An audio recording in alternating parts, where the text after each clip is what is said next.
Hey, what's going on, everyone? It is Behavior here for another episode of Just My Opinion. And thank you so much for being here. I really do appreciate it. And with this episode right here, we are talking Power Book 3, Raising Kanan, Episode 8, titled The Cost of Business. I just want to let you know, guys, that this recap is going to be a spoiler-filled recap. I'm going to spoil this up, down, left, right, in, and out as if you've already seen it. So if you haven't seen the latest episode of Power and you don't want to be spoiled, I strongly suggest you turn the video off now. You have been warned. Also, this is going to be a brief recap, a brief rundown. I'm just going to go over a few of the important points to me that stood out. But later on today, 2 p.m. CST, that's 12 p.m. Pacific Standard Time, I will be doing a live recap with my special guest, Miss Elia Cantu, who you can see right here on the screen. Her IMD and all of her information is down in the description box below. Here is her YouTube channel, as well as her Instagram, TikTok, and Twitter is in my description box. So if you want to check her out, if you want to see the live recap where we go really in depth into this episode, come back 2 p.m. CST and you can get all of that spoilery goodness. So let's go ahead and get into this. And guys, Nicole is dead. I was a little on the fence initially when I saw episode 7. It's like maybe she just, passed out or something. And the next time we see her, she is going to be in the hospital, but that is not the case. I mean, they revealed that in the trailer of last week's episode. Last week going into episode 8, but I didn't look at the trailer at this time. So as soon as this episode starts off, she's dead. She's out of there. She is up in heaven looking down upon us. And not Davina, but Juke is not handling it well as expected. Even if you want to call it puppy love, I think it was something genuine that they had. They really did like each other. And it's just harder for Juke because she's a black girl and she's either a lesbian or bisexual in this series right here. And especially with this being in the 90s, that and Jungle Fever and all that, that's just not, it's not going to be easy for her just to go find another boyfriend or girlfriend, where you have that certain bond, to where when you're going in malls and she's singing to you and stuff and you're breaking into the house mourning, to watch those VHS tapes, it's easy to find somebody else when you have that connection. So I really feel sorry for Juke there. We see that the parents had to lie to the rest of the family members because 2 of the other white ladies came in like, oh, I heard it was something with her heart, like a congestion or something like that. And they kicked them out of the funeral, and I can definitely understand why the mom is mad, especially, later on in the episode where Juke broke into the home. Wasn't the smartest thing, but I have to say the dad was cool. The dad has been cool all of this series so far when it comes to Juke and accepting her. He doesn't seem like a moronic, idiotic, racist bigot like the mom does. I could be wrong, but from what we have so far in the episode, I'm just not seeing that. I was always making jokes like he's always coming in at the very end, telling me what the hell is going on, yada, yada, yada. And it's funny, but that's not the case here. When Juke broke into the house, he was the first one in. At the funeral, he was like, hey, you shouldn't be here. Now, I'm pretty sure that he didn't mind Juke being there, especially if the mother didn't have anything to do with it, because he was like, hey, you shouldn't be here. He didn't cop no attitude or nothing like that. And of course, when they go home, they're going to call the cops because they have a broken window and maybe some things are out of place. So when they go in there and he sees that it's Juke, he's like, Juke, you got, he didn't say Juke, but he said, Laverne, you got to go. You can't be here. We didn't know. We called the cops. He was being cool or whatever. And that's what's up. So Nicole, she could have threw Juke under the bus talking about, hey, she took advantage of me. But no, Nicole was like, Laverne or Juke kiss me. Dad was cool too. But the mom was like, no, get the F out. Now, I still can't get mad at the mom for, getting mad at Juke. Because, she was right. Technically, she did get the drugs from Juke or whatever. And, her daughter's dead, her daughter's dead. She loves her daughter. There's no coming back. You're going to, in these situations like this, you're going to want somebody to blame. And it just sucks, It sucks for the family, sucks for Juke, you know, don't do drugs. Don't, I mean, you know, I'm not going to condemn nobody if they're addicted or, you know, have demons that they're dealing with and stuff like that. But, you know, Nicole was just trying to party and you know, we see what happens. So we you know, unfortunately, and I got to say this though, the acting from Juke is freaking phenomenal. She can act her behind off. So I got to give 2 thumbs up right there. I also love the scene right here next where we have Juliana, who spilled the coffee on her husband, Gabriel. And she just threw it on him with such confidence. But then when he got upset and started whooping her and beating her, you know, she was screaming and hollering and begging and stuff like that. And I was like, wait a minute.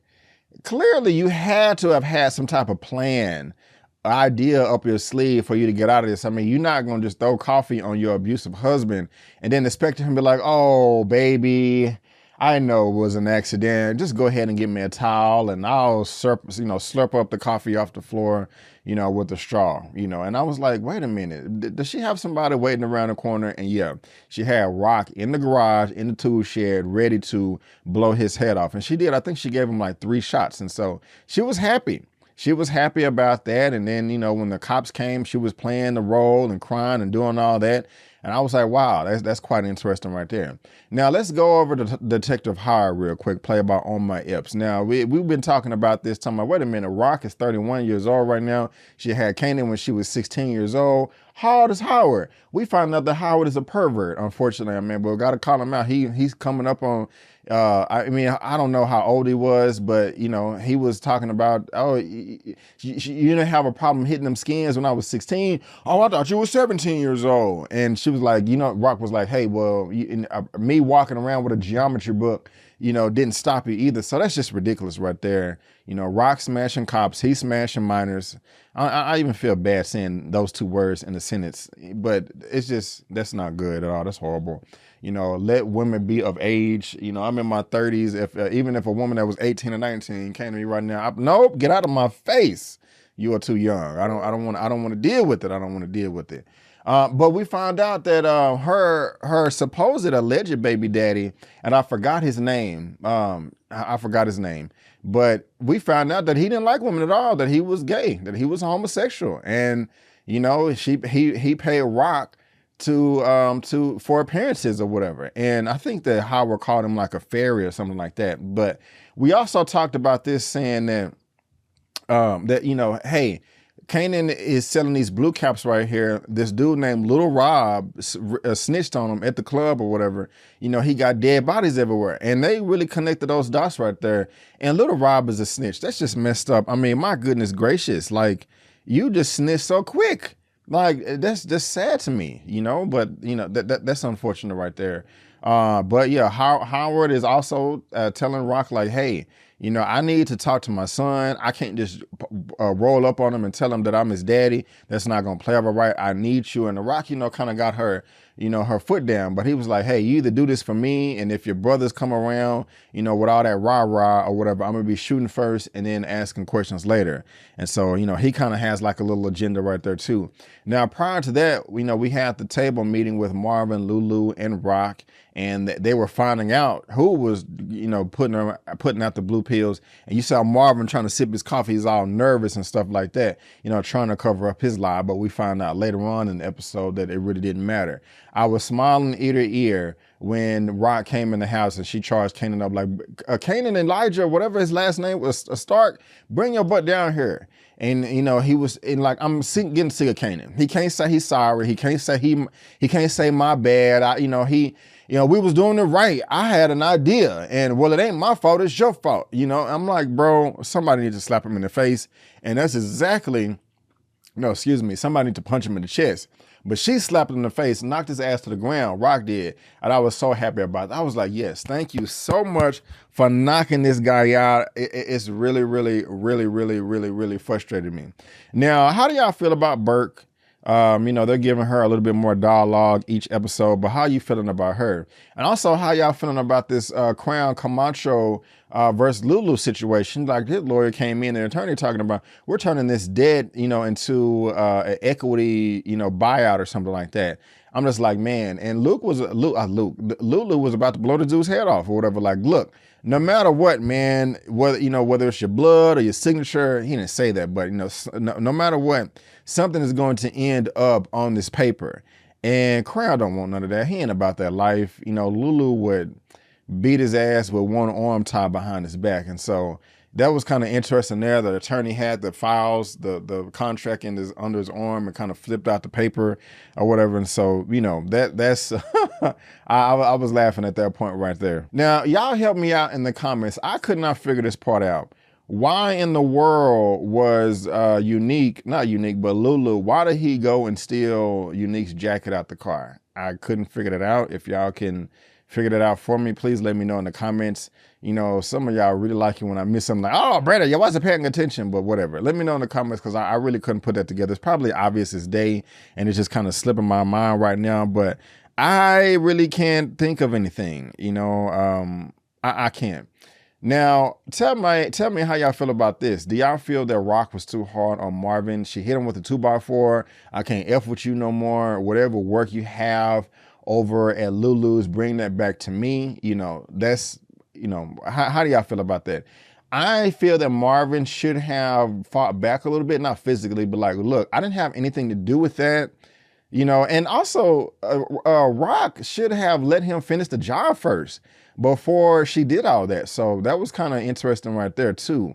I don't know. We'll just have to see. But I think she kind of just jumped the gun or whatever. I don't really think that was I don't really think that was necessary right there. Now something that also frustrates me was Davina, the situation. Her mom died unfortunately, and she died a month ago. Now, why was the lady, Child Protective Services or whoever she was, why was she so mean to Kanan? Like, of course, somebody's going to ask what's going on. You're moving. They don't know you. You're moving somebody out the crib. He's just like, hey, what's going on? Do I have to call the cops? All you got to do is answer this question. Well, hey, the resident of this home died. The children are minors. I'm from the whatever. We have to take them in, blah, blah, blah. Like, nobody, they don't know who you are. Of course, they're going to ask questions. They don't know the situation. I just think that was completely unnecessary for her to just kind of scream like that. I just thought that was really, really, really, really stupid.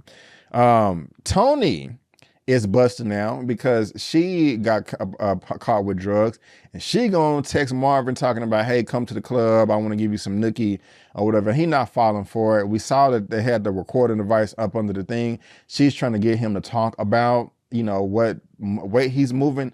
I like that he was smart enough to figure that out and not just, put himself out there, crucify himself. And, those cops are kind of weird, but funny at the same time, but a little bit more weird. I don't know. They just their dialogue was just kind of lame to me. Like, oh, you got the dick inside of you, got more dick than us. I don't know. That was just a super corny. But I was laughing at Symphony or whatever. He wasn't smashing rock this episode. He playing Ninja Assassin over here behind the bar, peeping timing or whatever. Like, what's going on over here? What's going on over there? So I wonder if he gonna go back to Rock and be like, hey, these cops are trying to get Tony. They're trying to get Marvin.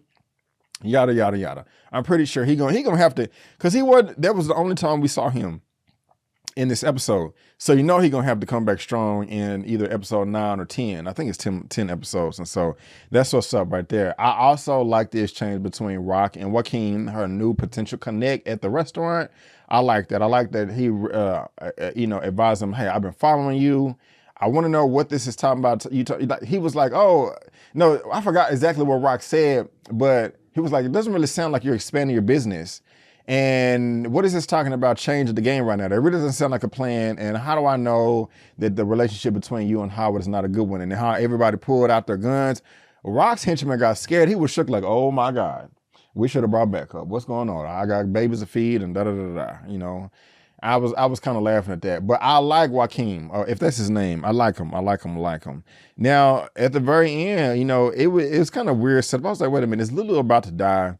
But apparently Unique is still in his feelings about last episode 7, where he tried to get him to flip in the diner. Lulu wasn't having that. He was talking to SHIT, and Unique came and lit him up. And I don't think that I don't think Lulu's dead. Also, it's just, that was stupid for Lulu to do, to tell the other guy like, hey, Mr. P, box eater, I know that was you. Of course, he's going to want to shoot you. Unique is going to want to shoot you for for you know, charging them up like that at the diner. And plus, Unique is already mad at Rock because he feels that all of the drugs are getting the blue cap stuff that Rock is doing. So it's just like a triple threat of madness here that's just gonna piss Unique and his crew off. And Lulu comes and saves the day. I thought it was gonna come. He didn't save it. He always crashed into a car. Well, I mean, you are getting shot at, so I can understand that. But you know, I don't think Lulu is dead. I really don't. I think he's alive. I think he's going to be well. And we see in the trailer that there's going to be a nice little shootout or whatever in the next episode. So we're just going to have to see. But guys, that's going to just sum up my recap right there for episode 8, The Cost of Business. I hope you liked the episode. I hope you like my recap. Come back later today, 2 p.m. CST, and join me where we go deep into this episode with Miss Elia Cantu live on my channel. So guys, again, I just want to thank you so much for tuning in. And before you go, don't forget that my name is Brandon Keith Avery, and that's just my opinion. Peace.